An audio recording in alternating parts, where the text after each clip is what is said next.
राधे राधे। जय गुरुदेव। सभी संत महापुरुषों के चरणों में कोटि कोटि नमन, और उन सभी के चरणों में कोटि कोटि नमन जो वृंदावन जाते हैं, रुकते हैं और आ जाते हैं। मुझे लगता है वहाँ जाना तो बहुत आसान है, लेकिन वहाँ से आना कितना मुश्किल है, बहुत ज़्यादा। क्योंकि ये स्थिति जो हमने खुद देखी है वही आप सबके साथ शेयर कर रहे हैं। अभी तक हम जाते थे और आते थे।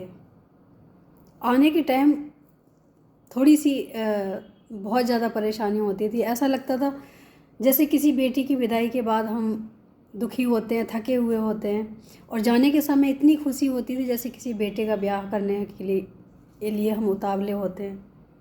तो एक अंदर से खुशी का होना बहुत ज़रूरी है प्रेम में। और अगर प्रेम में उदासी भी आती है तो समझ लेना चाहिए कि कहीं ना कहीं प्रेम तो सच्चा है। जब हम यहाँ से जाते हैं तो हमें रात नींद नहीं आती है, और वहाँ से आते हैं तो बेचैनी से नींद नहीं आती है। तो वजह तो है, कहीं ना कहीं प्रेम तो है। कुछ लोग इतनी आसानी से कहते हैं कि हम वहाँ जाके 2 रात रुके, हम वहाँ जाके 3 रात रुके, हम वहाँ 1 हफ्ते रुक के आए, हम वहाँ इतने दिन रुक के आए। लेकिन मुझे लगता है कि अगर रुकने के बाद आने में तकलीफ़ नहीं हुई तो रुकने का कोई मतलब ही नहीं है। अगर हाँ, आपको आना भी पड़ा है और मजबूरी भी हुई है और कहीं ना कहीं आपका दिल भी दुखा है, तो वहाँ रहना भी सार्थक है। वरना तो हम घर में ही रह के याद कर सकते हैं। याद करने के लिए हमें वहाँ जाने की क्या ज़रूरत है। जब हम वहाँ जाते हैं, दर्शन करते हैं, तो हम सब कुछ भूल जाते हैं। हमें एक ही बात याद रहती है कि हमारे सामने बिहारी जी हैं और हम उनके सामने हैं, बस। लोग कहते हैं इतनी भीड़ में हम कैसे दर्शन करें। हमें तो ताज्जुब होता है ये सुन के कि उनको भीड़ दिखाई देती है। हम भीड़ को चीरते हुए तो जाते हैं, लेकिन हमें इस चीज़ का एहसास ही नहीं होता है कि इतनी भीड़ है। क्योंकि हमारा जो लक्ष्य है वो बिहारी जी है, भीड़ नहीं है।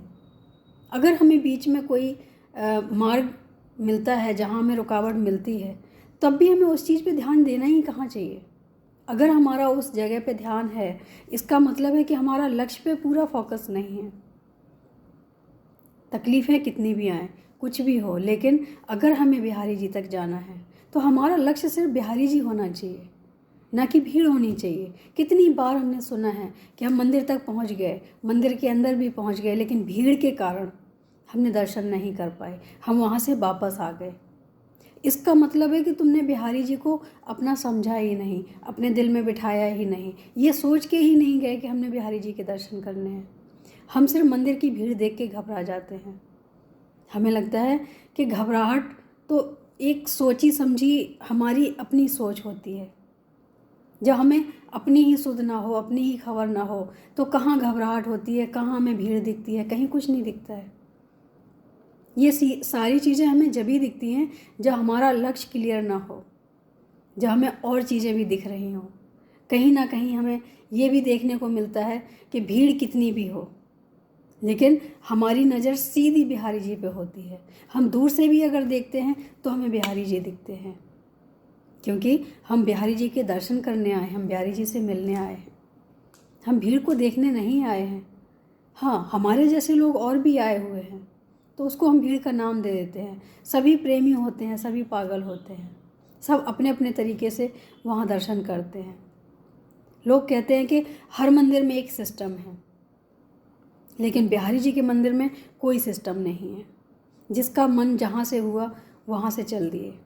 तो मुझे लगता है कि पागलों की भीड़ में कोई भी सिस्टम नहीं बना सकता है। जो भी नियम बनाओगे, जो भी नियम बनेंगे, पागल हैं वो तोड़ देंगे। प्रेमी और पागल में कोई फ़र्क नहीं होता है। जो पागल ही ना हो वो प्रेमी कैसा, और जो प्रेमी ना हो, पागलपन ना हो, तो अधूरा ही प्रेम है। प्रेमी को सिर्फ एक ही चीज़ दिखती है।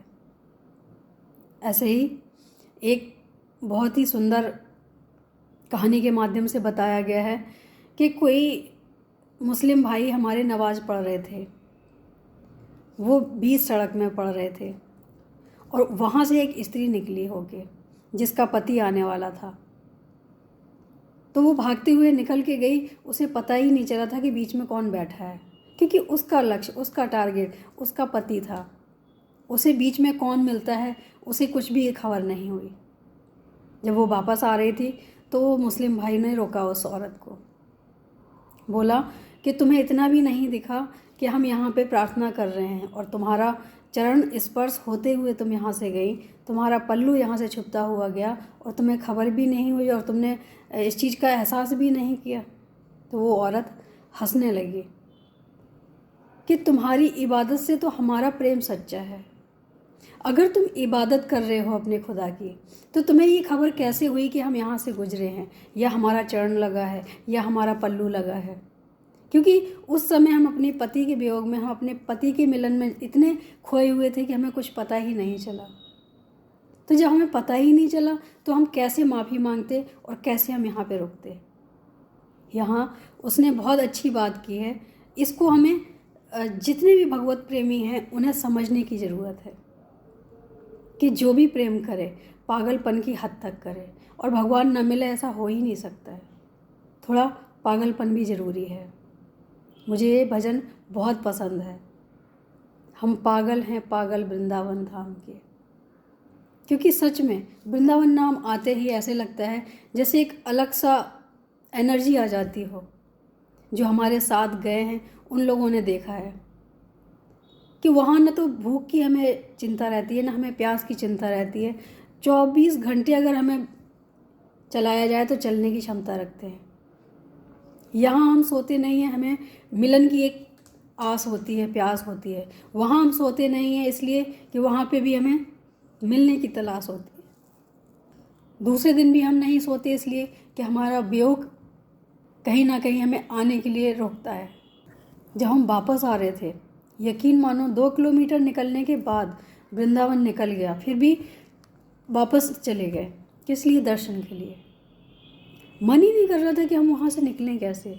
हमें उन लोगों की, जब वापस आए तो हमें उन लोगों की विचार आए दिल में कि वो लोग कैसे हैं जो जाके रुकते भी हैं और आ भी जाते हैं आसानी से। उस समय हमने अपने आप को रोका और कंट्रोल करके एक ही प्रण किया कि हम दर्शन करने आएंगे। कोशिश करेंगे कि हम यहाँ पे ना रुकें, क्योंकि रुकने के बाद बहुत तकलीफ़ होती है, मन नहीं करता, वापस जाने का बिल्कुल दिल नहीं करता।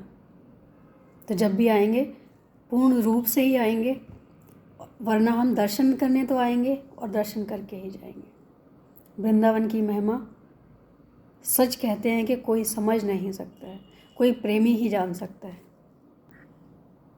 वृंदावन के कण कण में प्रेम का वास है, बस महसूस करने की ज़रूरत है। तो वृंदावन जब भी जाएं अपने भाव के साथ जाएं, भाव लेके जाएं। प्रेम होगा, अवश्य होगा, बिहारी जी से होगा। आज के लिए इतना ही। राधे राधे, जय गुरु।